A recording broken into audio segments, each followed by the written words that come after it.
कश्मीर से आर्टिकल 370 को हटाए गए 1 साल कंप्लीट हुआ है और जब कश्मीर से आर्टिकल 370 को हटाया गया था तो उसके फौरन बाद कश्मीर से मोबाइल इंटरनेट लैंडलाइन और डायरेक्ट कॉल को बैन किया गया था और उसके फौरन बाद कश्मीर में कर्फ्यू नाफिज किया गया था और वो कर्फ्यू जो है कई महीनों तक बरकरार रखा गया था और उसके फौरन बाद कुछ जर्नलिस्ट को डिटेन किया गया था और क्वेश्चनिंग के लिए भी बुलाया गया था और श्रीनगर के जितने भी बड़े अखबारात हैं जो श्रीनगर की प्रेस कॉलोनी से शाया होते हैं कई महीनों तक वो अखबारात शाया नहीं हुए और जो ऑनलाइन पोर्टल्स कश्मीर से ऑपरेट करते थे वो ऑफलाइन चले गए। तो अभी के टाइम पे सबसे बड़ा सवाल ये है कि कश्मीरियों ने इस आर्टिकल के चलते काफी लॉस हुआ है, उनको काफी सफर किया है। तो फिर अभी के टाइम पे ये कौन लोग हैं जो इस आर्टिकल के खत्म होने को सेलिब्रेट कर रहे हैं? तो ये खाली वो लोग हैं जिन्होंने खुद से इस आर्टिकल को कश्मीर से हटाया। मैं बात कर रही हूँ बीजेपी गवर्नमेंट की। सेंटर ने इस आर्टिकल को कश्मीर से हटाया और बीजेपी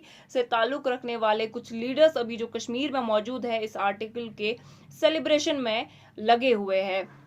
मैं बात कर रही हूँ रुमैसा रफीक की जो बीजेपी की एक लीडर है और उन्होंने जो है आज इंडियन फ्लैग कश्मीर में लहराया है और उन्होंने जो है उस मौके पे कुछ ऐसे बयानात मीडिया के सामने रखे जिसमें उन्होंने ये चीज़ कही कि आर्टिकल के ख़त्म होने के बाद कश्मीर में औरतों को जो है कुछ खुसूसी हक दिए गए हैं और उन्होंने ये चीज़ भी कहा कि यहाँ के जो तलबा है उनके लिए जो है तालीम और तरक्की के रास्ते खोल दिए गए। तो आखिर क्यों बीजेपी सरकार या बीजेपी के जो लीडर्स हैं ऐसे बयानात मीडिया के सामने रख रहे हैं? अगर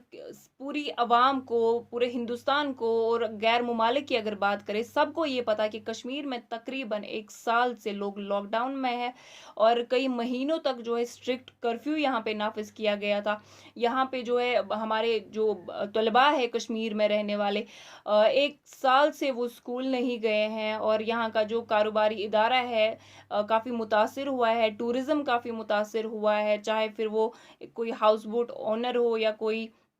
टांगे वाला हो, चाहे वो बहुत बड़ा बिजनेसमैन हो या एक ट्रांसपोर्टर हो, सब लोग जो है आर्टिकल के ख़त्म होने के बाद काफ़ी मुतासिर हुए हैं और यहाँ पे जो अनएम्प्लॉयमेंट की रेट है काफ़ी हाई हुई है और यहाँ पे जो है कुछ टाइम पहले कुछ जॉब्स एडवर्टाइज की गई थी और उनको भी जो है क्लास 4 तक महदूद रखा था। यानी कि जो यहाँ के जो बच्चे हैं कश्मीर के, अगर वो ओवर क्वालिफाइड है या उन्होंने काफ़ी उम्दा तालीम हासिल की है तो उनको जो है ओवर क्वालिफाइड दिखाया जा रहा है और उनको जो है गवर्नमेंट जॉब से महरूम किया जा रहा है। और अगर हम करंट सिचुएशन देखें कि अभी के टाइम पे नेशनल मीडिया और बीजेपी के कुछ लीडर्स ऐसे बयानात सादिर कर रहे हैं कि कश्मीर में आर्टिकल 370 के खत्म होने के बाद लोग काफी खुश नजर आ रहे हैं। अगर लोग कश्मीर में खुश है और इस फैसले में सेंटर का साथ दे रहे हैं तो फिर कश्मीर में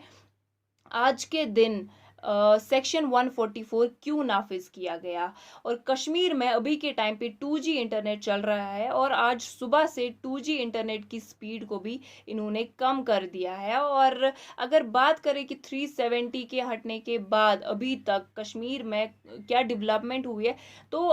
खैर डेवलपमेंट के नाम पे तो कुछ मिलेगा नहीं, लेकिन हाँ एक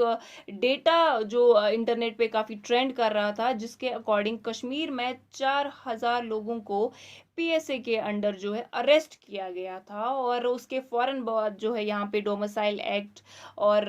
कुछ ऐसे और एक्ट्स लाए गए जिससे कश्मीर की आवाम खुश नज़र नहीं आ रही है। और अभी कुछ टाइम पहले भी जो है ऐसे बयानात सादर किए गए थे जिसमें उन्होंने ये कहा था कि कश्मीर में जो है इलेक्ट्रिसिटी उसको प्राइवेटाइज किया जाएगा, यानी कि यहाँ की जो रिसोर्स है उसको जो है अक्रॉस द कंट्री यूटिलाइज किया जाएगा और फिर जो यहाँ पे लोग गवर्नमेंट सेक्टर में ऑलरेडी पीडीडी में इन्वॉल्व है या वहाँ पे काम कर रहे हैं या वहाँ पे एम्प्लॉयड है, उनकी एम्प्लॉयमेंट को इस मूव से जो है काफ़ी खतरा है। अब अगर हम बात करें वायलेंस की तो काफ़ी लोग ऐसा भी सोशल मीडिया पे कह रहे हैं कि आर्टिकल के ख़त्म होने के बाद कश्मीर से वायलेंस चला गया है। तो ये जो है एक मिसअंडरस्टैंडिंग है लोगों की, क्योंकि आर्टिकल के ख़त्म होने के बाद तकरीबन 9 महीने तक यहाँ पे स्ट्रिक्ट कर्फ्यू नाफिज किया गया था। लोगों को अपने घरों से बाहर निकलने की इजाज़त नहीं दी गई थी और उनको जो है अपने घरों में कैद किया गया था, बंद किया गया था और उसी बेसिस पे जो है लोगों ने इनफैक्ट नेशनल मीडिया ने कुछ ऐसी stories as part of their agenda चलाया था कि कश्मीरी जो है इस फैसले से काफ़ी खुश है और वो जो है कोई प्रोटेस्ट वगैरह नहीं कर रहा है। अगर हम कोविड की बात करें, पूरी दुनिया जो है कोविड से मुतासिर हुई है, लेकिन कश्मीर में कोविड और यहाँ के जो ख़राब हालात है और जो पॉलिटिकल एजिटेशन भी यहाँ पे है, उसकी वजह से कश्मीर की आवाम काफ़ी मुतासिर है क्योंकि कोविड के दौरान जब अभी के टाइम पे इंटरनेशनल लेवल पे जो है सीज़ फायर को रोका जाना चाहिए और जैसे कुछ ऐसे इंटरनेशनल डिस्प्यूट्स है, उनको जो है रोकने के जो है ऐसे इक़्तिमाद उठाए जा रहे हैं कि ऐसे बयानात भी सादर किए गए थे कि अभी के टाइम पे जो है कोविड पे ध्यान देना चाहिए और फाइट्स को जो है थोड़ा साइड में रखना चाहिए फर्दर सॉल्यूशंस के लिए। लेकिन कश्मीर में आए दिन एनकाउंटर्स हो रहे हैं और उन एनकाउंटर्स में जो मिलिटेंट्स छुपे होते हैं कुछ सिविलियंस के घर पे, उन्होंने शेल्टर लिया होता है तो उनके घरों को जो है एनकाउंटर के दौरान जो है उड़ाया जाता है और उसके चलते जो फिर वो फैमिलीज़ अफेक्ट होती है जिनके घर जो है एनकाउंटर में उड़ाए जाते हैं, उनको रिहैबिलिटेट भी नहीं किया जाता है और कोविड के दौरान जो है वो मजबूर होते हैं अपना सर छुपाने के लिए, क्या वो अपनी जान बचाए या अपने जो उनका पूरी ज़िंदगी का जो उन्होंने कमाया हुआ है उस चीज़ की हिफाजत करे। तो कश्मीर कोविड की वजह से तो मुतासिर है और लेकिन जो पॉलिटिकल स्टेप्स या जो भी पॉलिटिकल वे में कश्मीर के लिए इक़दामात उठाए जा रहे हैं, उस चीज़ से कश्मीर की आवाम काफ़ी मुतासिर नज़र आ रही है और ग्राउंड रियलिटी अगर बात करें और फैक्ट चेकिंग की अगर बात करें तो कश्मीर में लोगों से, जनरल अवाम से जब मैंने बात की इस चीज़ के बारे में तो मेजॉरिटी ऑफ द सिटीजन्स का ये कहना था कि वो आर्टिकल 370 के हटाए जाने से खुश नहीं है और वो गवर्नमेंट के इस डिसीजन को सपोर्ट नहीं कर रहे हैं। द कोर इंडियन के लिए यास्मीन खान।